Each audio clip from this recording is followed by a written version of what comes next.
2010년 유럽 주변 항공기 운항 마비 사태를 불러온 아이슬란드 화산 폭발, 사망자 159명, 실종자 256명, 과테말라를 아비규환으로 만들었던 푸에고 화산 폭발.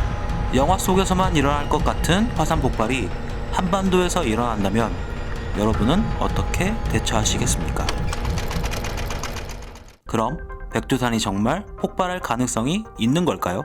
결론으로 말하자면 예스입니다. 백두산은 지하에 엄청난 양의 마그마의 존재가 확인된 활화산입니다. 백두산은 폭발할 가능성이 높은 화산 중 상위 10% 안에 들 만큼 활동이 활발한 화산 중 하나입니다. 언제 폭발해도 이상할 것이 없는 고위험군 활화산이죠.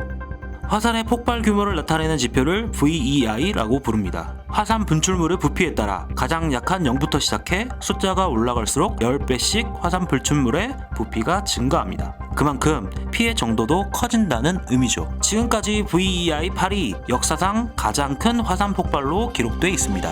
만약 백두산이 폭발한다면 VEI에 따라 예상 시나리오도 바뀝니다. VEI 3 이하의 경우 화산재의 분출량이 적기 때문에 공기 순환에 의해 금방 희석됩니다. 피해 정도도 미미하죠. 백두산 폭발이 VEI 3 이하로 그친다면 정말 다행한 일이 될 것입니다. 문제는 VEI 4 이상의 분출을 하게 될 경우입니다. VEI 4 이상의 화산 폭발은 넓은 지역에 화산재를 뿌리는 등 광범위한 피해를 만들어냅니다. 지난 2010년 유럽 주변 항공기 운항 마비 사태를 불러온 아이슬란드 분화는 VEI 4로 평가됐습니다. 여기까지도 그나마 피해 정도가 적은 축에 속합니다. 수많은 연구에서 VEI 4 이하의 화산 폭발에는 나만의 피해가 없는 것으로 나타났기 때문이죠. 최악의 시나리오는 VEI 5가 넘으면 일어납니다. 특히 백두산 폭발은 VEI 7 정도였던 946년 밀레니엄 대분화 때와 같은 폭발력을 지니게 될 것이라는 분석이 많습니다. 천지에 가둬져 있는 20억 톤의 물과 천지 지하로부터 상승하는 섭씨 1000도씨 이상의 점성이 큰 규장질 마그마가 만나게 되면 필연적으로 폭발적인 분화를 하게 될 것이라는 점 때문이죠. 학자들의 분석처럼 VEI 7이라는 최악의 시나리오가 실행될 경우 피해는 상상할 수 없이 클 것입니다. 우선 천지에 있는 물 20억 톤이 시속 100km의 속도로 한꺼번에 쏟아져 주변에 있는 북한 양강도와 중국 지린성 지역을 초토화시킬 것입니다. 기반 시설은 물론이고 대규모 인명 피해가 발생할 가능성이 높습니다. 마치 지진이 일어나고 난 뒤 해안 지역을 휩쓰는 쓰나미와 유사한 피해를 발생시키는 것이죠. 이와 동시에 사상 초유의 라하르가 발생해 주변 토양을 초토화시켜버리고 맙니다. 하지만 정작 본격적인 피해는 다음부터입니다. 화산이 분화하며 발생하는 엄청난 양의 화산재가 북풍을 타고 한반도 전역으로 퍼져 햇빛이 없는 날이 이어지게 됩니다.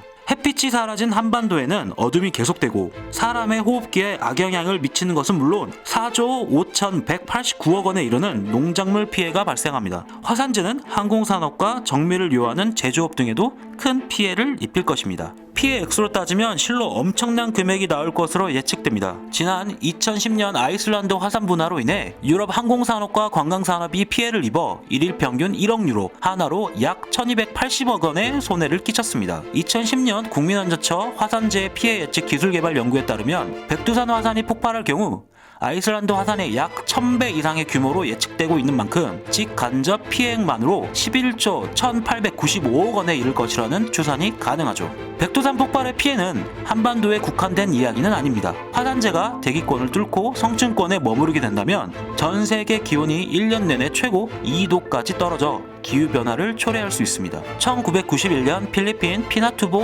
화산 폭발 당시 방출된 수천만 톤의 화산재가 성층권에서 층을 이루면서 일사량을 30% 줄이고 2에서 3년 동안 지구 온도를 0.5도가량 낮춘 바 있습니다. 16세기에서 19세기 중반까지 인류를 괴롭혔던 소빙하기 당시 기온은 1950년부터 1980년 평균보다 0.4도 낮아져 농작물 생산 감소와 질병 등 인류에 악영향을 끼친 것과 다를 바 없죠. 백두산 폭발은 이보다 더 심한 온도 변화를 만들어내기 때문에 문제는 더욱 심각합니다.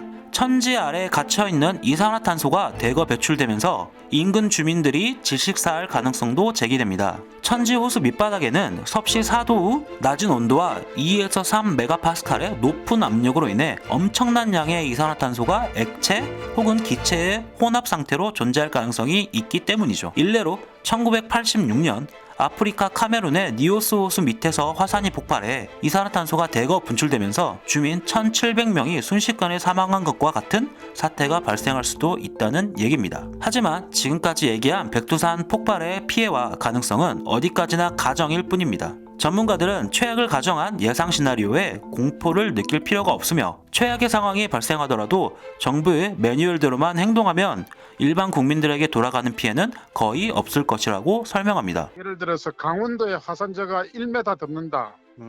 그러면은 공포가 될 수가 있죠. 될 수가 있는데 그게 이제 마음대로 그렇게 되는 게 아니고 이제 최악의 시나리오일 때 그렇게 될 수가 있기 때문에 너무 거기에 대해서 민감하게 할 필요는 없다고 보고 백두산이 활라산이고 언제든지 분화 가능성이 있는 화산이고 그 화산재가 우리 남한 쪽으로도 올 수가 있고 나중에 이제 정부에서 화산재에 대해서 대응 매뉴얼 이런 것들이 언론을 통해서 다 전달이 될 거기 때문에 따라서 행동을 하면 별 큰 피해는 없을 것으로 보죠.